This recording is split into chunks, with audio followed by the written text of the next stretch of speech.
I never imagined that paying off a debt could mean inheriting a life, much less a heartbeat from a world not my own. I was just Bobby, a grease-stained mechanic in the shadow of a broken future. Credits dried up. My shop, my pride, on the edge of foreclosure.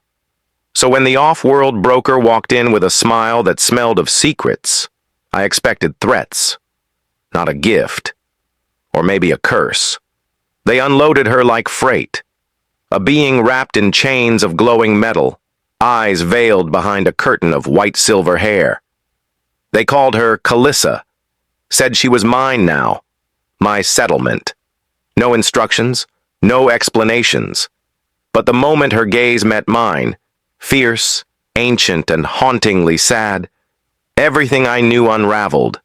She wasn't a prize. She wasn't a punishment. She was the key to a destiny I didn't know was waiting for me. I took her in because I had no choice. I kept her because my soul wouldn't let go. And from that moment, Earth was never the same again. I wasn't born for greatness. I was born for grit. Fixing things, engines, wiring, busted plasma drives from dying cargo ships, that was my lane.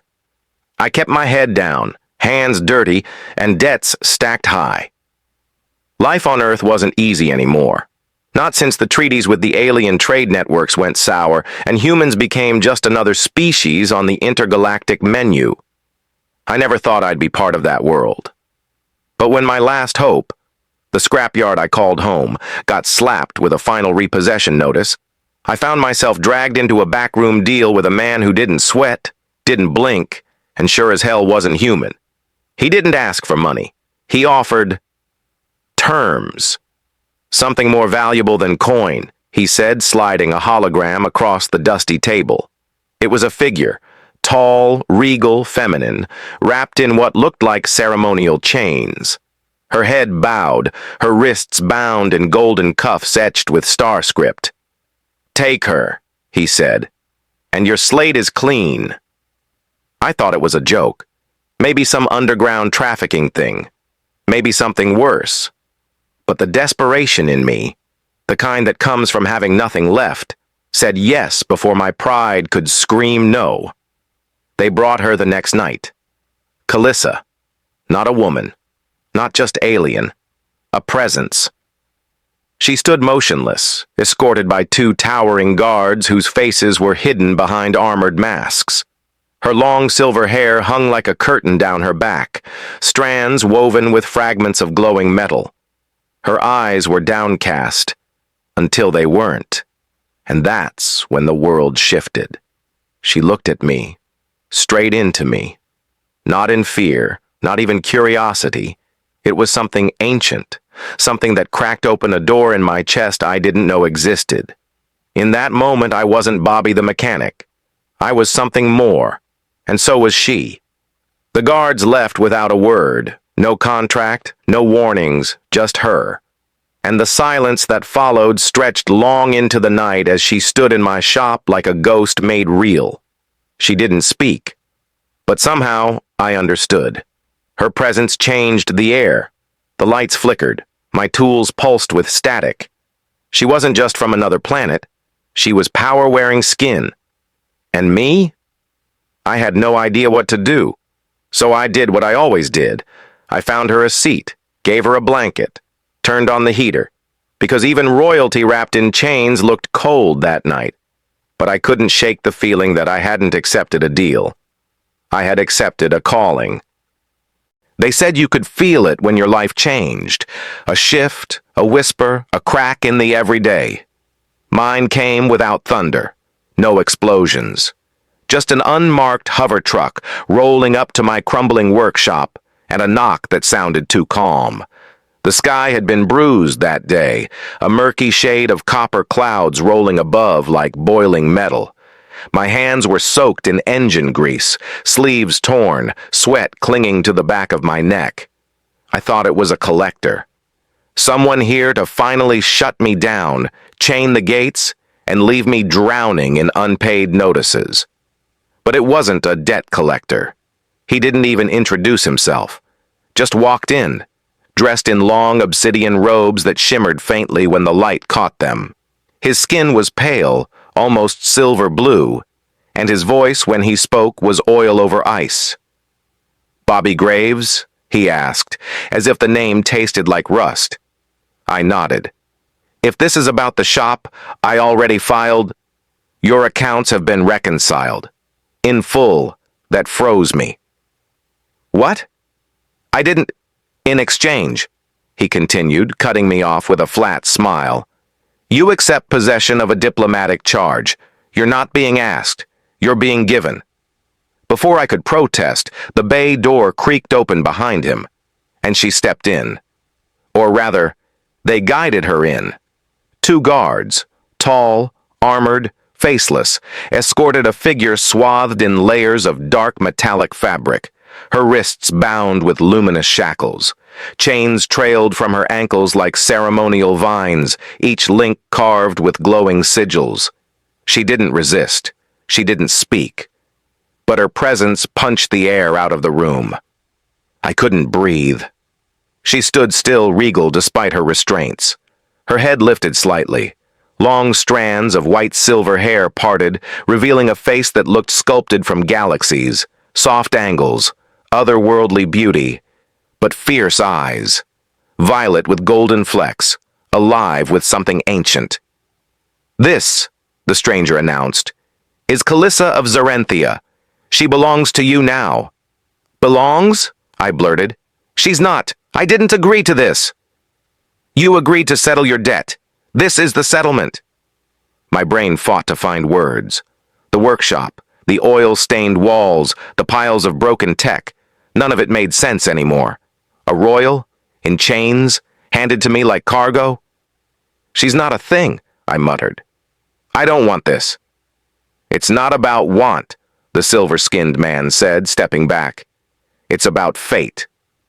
With that, he turned. The guards followed. The hover truck engine hissed, then silence. Just me and her. I stared at her, waiting for her to scream, cry, say something. She didn't. She simply lowered her gaze, and for a second, I saw her knees tremble. Not weakness, exhaustion, maybe more. "Look," I said quietly, wiping my palms on my jeans. "I don't know what they told you, but this isn't—" I sighed. "Do you want water?" "Nothing." I took a step forward. The chains clinked softly as she flinched. That sound. It hurt more than it should have. "Okay," I said, backing off, voice gentle. I'll figure something out." I grabbed an old thermal blanket, one I kept for late shifts when the power cut out. I draped it over a chair. Then I rolled another toward her, unsure if I should even touch the chains. She didn't move, just stared. I met her eyes again, and there, in the silence, something passed between us. A flicker, a pulse, not a word, not a voice. Just connection. And in that instant, I felt it. Like a thread snapping into place, not ownership, recognition.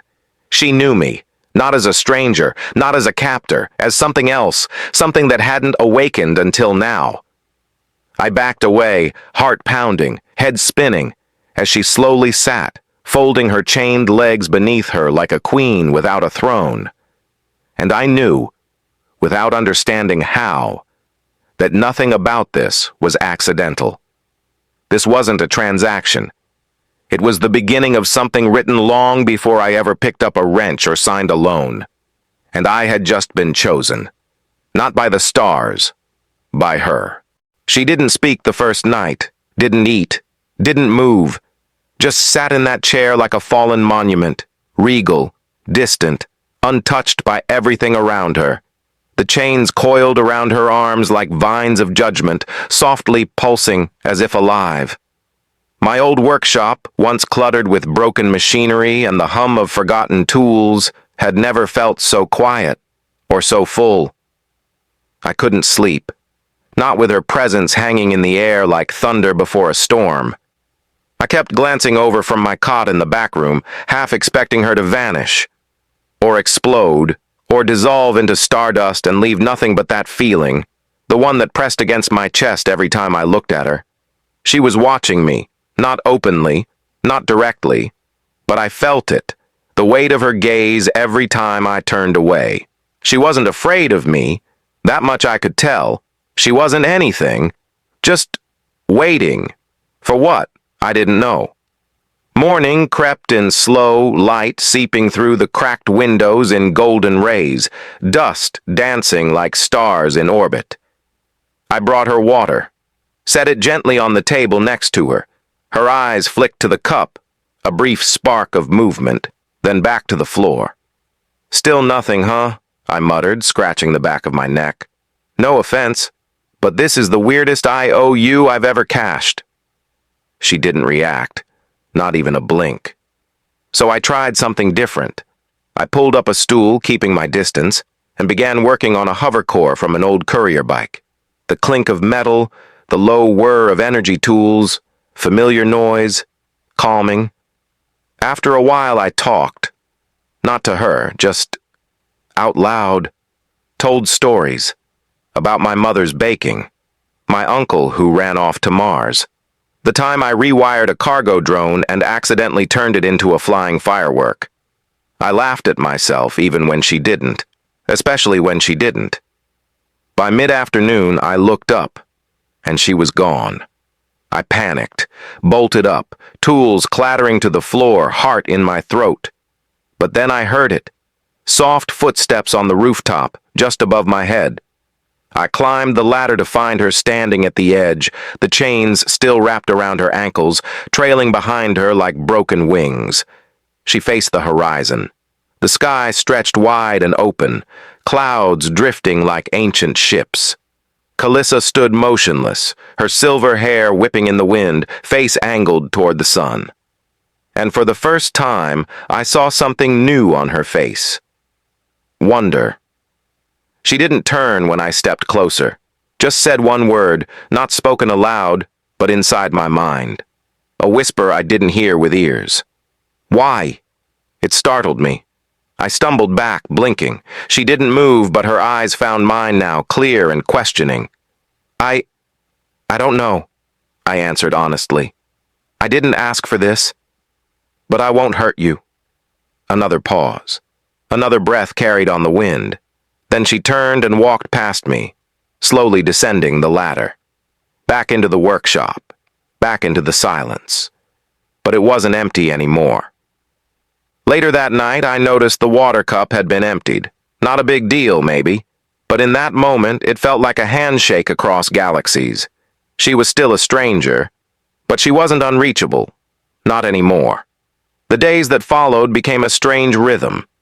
She wouldn't speak, but she listened. I could tell. Her posture shifted subtly when I spoke. Her hands stopped trembling when I worked close by. She didn't flinch when I repaired her ankle cuffs, not to trap her, but to remove a damaged node sparking against her skin. Each tiny act felt like chipping away at an iceberg buried in ancient stone. She began to explore, never leaving the building but moving room to room, examining tools, staring at photos. She touched a picture of my father once, held her fingers over it for a long time. I watched from the doorway, breath caught in my throat. Still no words. But she was seeing me now, not just observing, understanding. And every moment I spent near her, I started seeing her too. Not the chains, not the alien, not the deal, but the soul beneath the silence. She was learning me, and I, her. It happened on the fourth night. The air had grown heavier since she arrived, not unpleasant, just charged, like the world was holding its breath around her. I'd stopped expecting conversation. I had accepted the silence, started finding peace in it. Some part of me knew she'd speak when she was ready, if ever. That night, a storm rolled in. Real thunder. Real lightning. The kind that rattles your chest and reminds you the sky still has moods. Rain hammered the metal roof of my workshop as wind howled through the busted vents. I lit backup lanterns and tried to keep calm, but the power grid flickered anyway. Sparks snapped near the converter. The lights blinked out entirely. Then something snapped inside me, too. I had a flash. Not memory, not thought, just feeling. A tidal wave of emotion crashing over me. Fear, isolation, longing. But it wasn't mine. It was hers. I turned, and there she was. Calyssa, standing in the center of the dark room, her chains humming faintly, glowing blue. Her hands trembled, not from cold, from energy. Her eyes met mine, and then I heard it. I remember, not through sound, not with ears. Inside my head, her voice bloomed like light-piercing fog, software melancholic, beautiful. "You're speaking?" I whispered aloud. Her head tilted slightly. "You're listening." And then, without warning, everything inside me cracked open. Images spilled into my mind. Flashes, dreams, memories not mine, flooding my senses like a dam bursting. A silver palace beneath twin moons. Calyssa in a gown of stars, addressing a crowd with strength and sadness in her voice. A betrayal in a shadowed hall, chains locking around her wrists. A scream swallowed by silence. I staggered, gripping the edge of my workbench. "What was that?" I gasped. Her gaze softened. She took a hesitant step forward. "Fragments," she said quietly. "Not all, just enough. You showed me your past?" We shared it. I couldn't move, couldn't speak. Every part of me felt raw, like my soul had been touched by something ancient, something sacred. She reached for a chain around her arm. Slowly, with effort, she lifted it. These were not forged for punishment. They were meant to hold my gifts. "Your gifts?" I echoed. "My kind. We bond through memory, emotion, not just flesh." Her eyes shone with starlight. They feared what I carried inside. "Who feared it?" She turned her face toward the storm outside. "My blood, my counsel, my protectors." "But not me," I said without thinking. She looked back at me, a flicker of something warm in her eyes. "No," she whispered. "Not you." Something electric passed between us then, stronger than the lightning outside. My skin tingled, my breath caught. She wasn't just letting me see her story. She was choosing me. "I didn't ask for this," I murmured. "But I'm here now, and I'm not going to hand you over like cargo." Her lips parted slightly, almost a smile. Almost. "There's more," she said. "More to come. You must be ready." "For what?" "For when the stars come looking for their lost daughter." The rain pounded harder. Somewhere in the distance, a siren wailed, but inside the workshop, only our breathing filled the silence. I walked toward her slowly. The chains rattled as she stood motionless. I reached for one, gently, and laid my fingers over the warm metal. "Then we face it together." She didn't reply. She didn't need to. Because when her palm rose and touched mine, I saw everything again. Not memories this time. Visions, futures, and in all of them, I was standing beside her. I never imagined chains could carry history, not just restraint, but meaning, layered, personal, and suffocating. After that night of memory sharing, something shifted. Calyssa no longer hid. She roamed the workshop with silent confidence, touching the rusted edges of broken machines like they were relics from an unfamiliar religion. And every time she moved, the chains moved with her, glowing faintly, pulsing like veins of alien fire. She didn't flinch when I watched her anymore. If anything, she allowed it, like she wanted me to understand what I was seeing, what she couldn't say, not yet. One afternoon, I found her seated near the old fusion core I never managed to repair. Her hand was resting gently on the main panel, as if listening to its heartbeat. I crouched beside her. "You said these aren't punishments," I began, motioning toward the chains. "Then what are they?" Calyssa's eyes met mine, and for a moment the air grew heavier again, thick with unspoken sorrow. "They were forged when I came of age," she said in that strange, quiet mind voice of hers. "Each one tied to a part of my inheritance." Inheritance. Power, she said simply. Control, memory, command of ancient forces no longer understood by my people. I blinked. "So you're more than just a princess." "I was to be the next Verda." "The what?" She hesitated, then looked out toward the setting sun bleeding through the skylight. "It means the bonded flame, a sovereign chosen not by bloodline, but by soul connection. My people believe rulership is not earned through lineage, but awakened through a convergence of spirit and strength. The chains are symbols of that readiness. Keys, in a way. And they bound you because of that?" I asked, anger rising in my throat. "No," she whispered. "They bound me because I didn't choose the mate they demanded." I went still. She turned back to me, face unreadable. "The council offered me to the Velric's heir, a union of strategy, cold logic, but I refused. My mind, my essence, had already begun reaching across the stars, to someone else." My voice barely escaped. "Me?" She nodded once.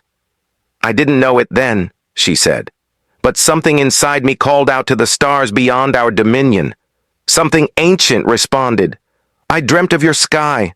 I heard your heartbeat in visions. My mentors called it delusion. My father called it betrayal." "And so they exiled you?" I asked, fists clenched. "They did worse," she said.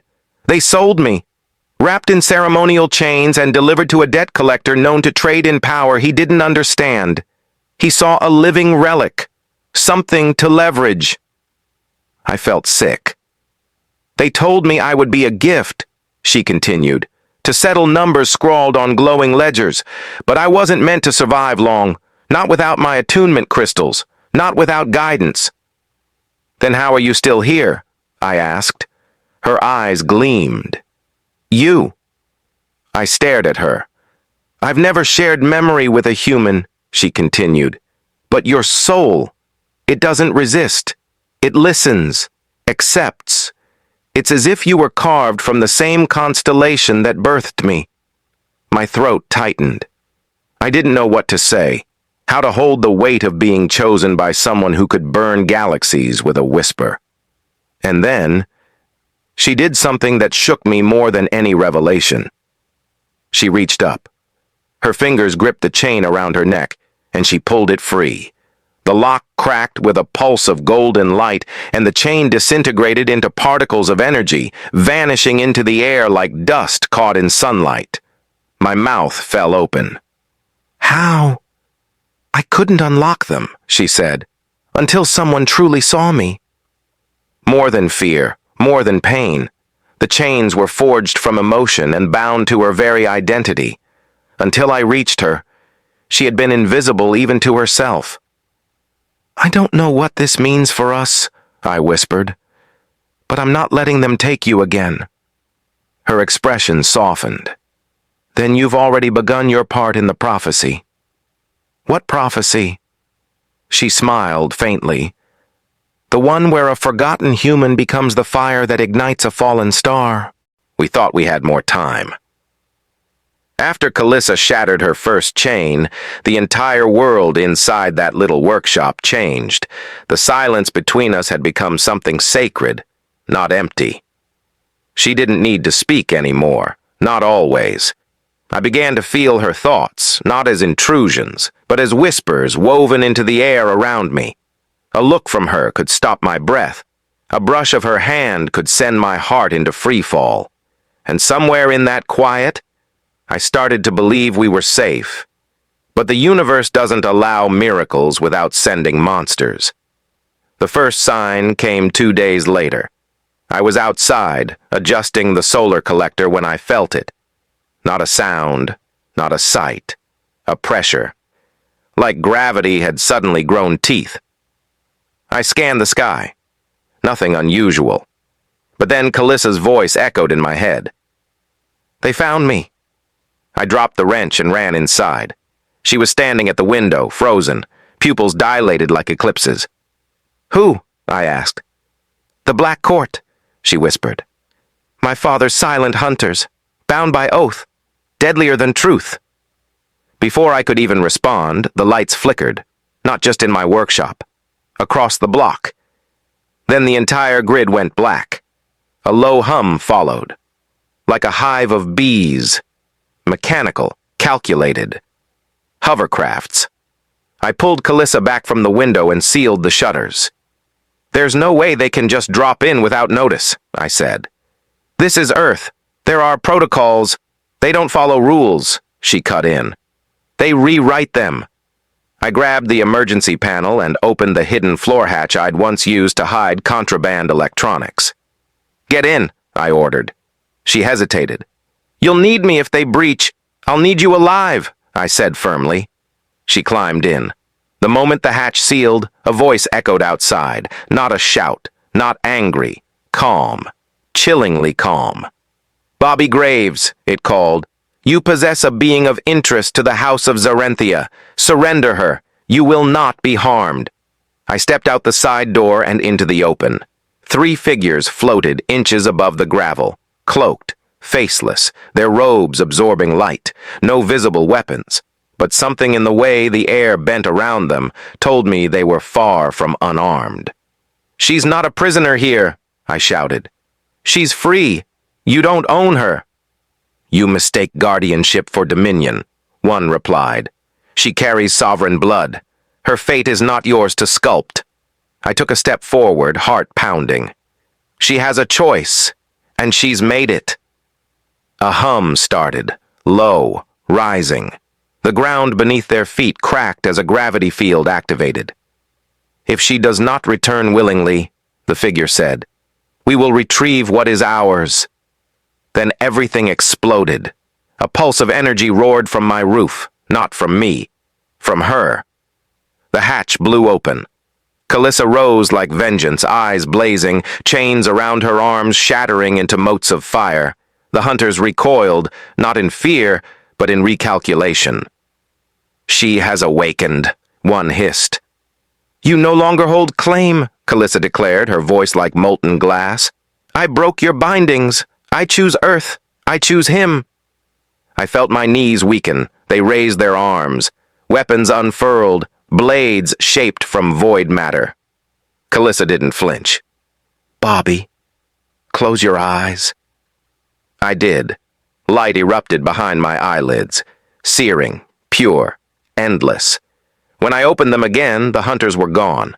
No scorch marks, no wreckage, just silence. Calyssa stood in the middle of the clearing, her feet floating slightly above the ground. The chains were completely gone now. Her gown had transformed, flowing, glowing, made of material I couldn't name. She turned toward me, still hovering. "I'm sorry," she said softly. "They won't stop. More will come. Stronger. Angrier." I walked up to her, heart hammering. "Let them come." "You don't understand. They'll burn this planet to cinders. Then let's make sure they burn trying. We didn't run that night. We could have. We should have. But instead, we stayed beneath a sky stained with smoke and stars, inside a broken-down workshop that had become something sacred. Not just shelter. Not anymore. It was the place where she found her voice. And I found something I never knew I'd lost. A reason to fight for more than survival. Calyssa stood barefoot on the roof, where moonlight kissed the edges of her silver hair. Her eyes scanned the horizon like a commander charting the field, but her heart, I could feel it, was trembling. Not from fear, from choice. For someone bred in royal halls, raised in protocols and prophecies, she had never been given the freedom to choose. Everything about her life was decided. Alliances, vows, even emotions. Until now. And now.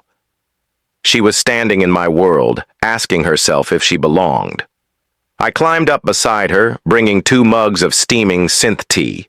Not the fancy kind, just the stuff I brewed when my hands shook too hard to sleep. She took hers with a soft nod. "You should have let them take me." "No," I said. "They'll send more," she whispered. "They'll tear apart this city, rip through every barrier to reclaim me." I sipped slowly. "Let them try." Her gaze lingered on me. "Why do you say that like you've already made peace with death?" "Because I did," I said. "Long ago. When the world stopped caring whether people like me disappeared.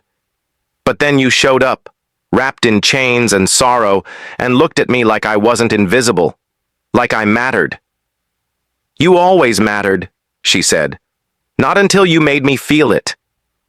Silence swirled between us, thick but tender. The kind that speaks without sound. The kind that only exists between 2 souls drawn into the same gravitational pull. "I don't know how to be human," she said after a moment. "I don't know how to belong here." "You don't need to be human," I told her. "You just need to be you." She turned toward me. Her eyes shimmered, not glowing with power, not pulsing with alien energy, just wet, soft, unsure. "I'm afraid," she whispered. "So am I." She moved closer. Her hand reached mine. No chains, no barriers, just warmth. When her fingers slipped through mine, something inside me settled. A storm stilled. "I've never bonded outside my kind," she said. "It was forbidden, impossible, they claimed." "And now?" I asked. "I don't care what they claimed." The words weren't dramatic. They weren't loud, but they cracked something open in both of us. I leaned in, resting my forehead against hers, and she closed her eyes. "This world doesn't deserve what's coming," she whispered. "But you do." "Then stay," I breathed. "If I stay as more than a fugitive, more than a guest." "Then what?" Her voice came like a vow. "As yours." The stars above blinked, and somewhere deep in the cosmos, I imagined destinies uncoiling, rewriting themselves. She pulled back slightly, cupping my face in her hands. "If I bond with you, it won't just be emotional. It's cosmic, eternal. I'm not afraid of forever," I said. "I'm afraid of letting you go." Then, as if the galaxy itself paused to watch, her lips met mine. It wasn't a kiss fueled by passion or desperation. It was something else. Something older. A seal. A silent promise. I felt her, truly felt her. Every part, every scar, every hope, every piece she'd hidden from the universe. And in return, I gave her mine. When we finally pulled apart, her skin was glowing faintly. Not from power, but peace. "We are bonded now," she whispered. A ripple of warmth passed through my chest, and I knew something had changed. Not just between us, in the fabric of space itself. We weren't just together. We were anchored, bound across realms, across rules, across logic. I didn't know what that would mean for tomorrow, or for the war we hadn't even begun fighting. But in that moment, under a bleeding sky, I knew one thing with complete certainty.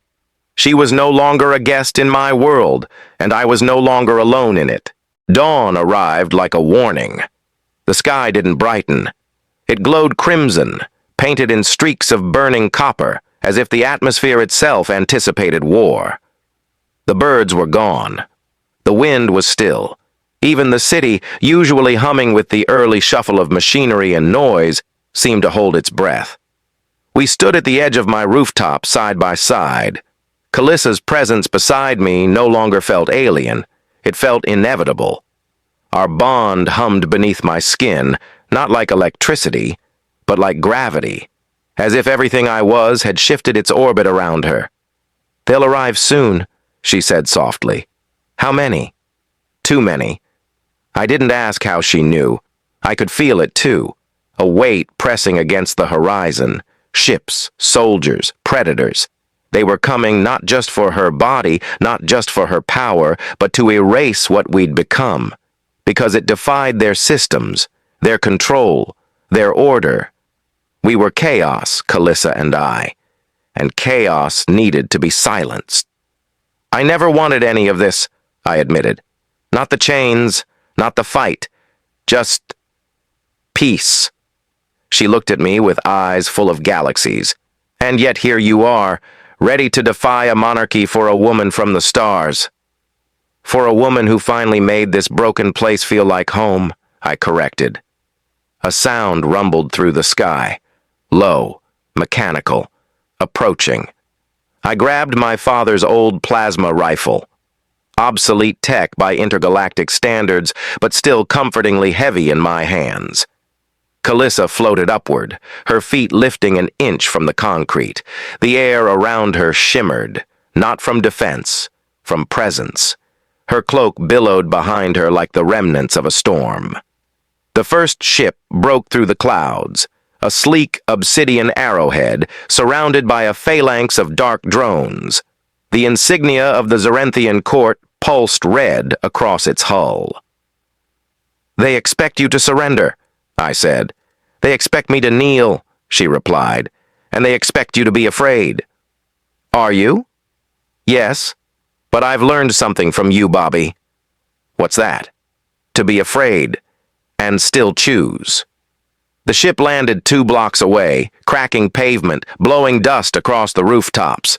The drones fanned out like vultures, scanning, aligning, preparing. A wide metallic ramp hissed open, revealing a single figure, not armored, not masked. Calyssa's father, tall, ageless, dressed in ceremonial robes woven from shadow and starlight. His gaze locked onto hers.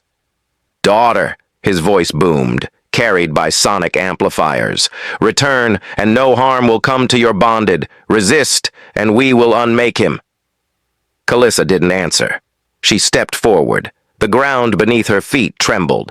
"I am not your prisoner," she called back. "I am not your pawn." "You carry our blood," he said coldly. "Your fate belongs to your house." "I carry more than blood now," she replied. "I carry choice." I raised the rifle, not out of strategy, out of love. "Then you choose exile?" her father asked. "No," she said, eyes never leaving his. "I choose freedom." She raised her hands, and everything stopped. The sky bent. Time slowed. Chains of light exploded outward from her chest. Not bindings, but memory. Our shared memories. My laughter, her visions, the kiss on the roof. The link between us pulsed outward, slamming into the fleet with the force of truth. I watched as the drones dropped, not destroyed, rewritten, their directives overwritten by something they weren't designed to process. Love. Calyssa's father stumbled back, disoriented by the wave of raw feeling now echoing across every soldier, every circuit. "This is not how power works," he growled. "No," she said. "It's how we work." He reached for a weapon, but never lifted it, because I stepped forward, and without hesitation I stood between them, not as a warrior, as her partner, as her choice, as her destiny. The monarch paused, and in that silence something shattered, not glass, not metal, legacy. Then he turned, his robe catching the wind like a banner of defeat. The ships lifted, the drones followed, and just like that, the sky cleared. We stood in the aftermath, 2 people against a backdrop of morning light. Calyssa turned to me, her voice now soft, now hers. "They'll be back." "Let them," she smiled. And as we walked down from that roof, hand in hand, the world below didn't feel like Earth anymore. It felt like ours.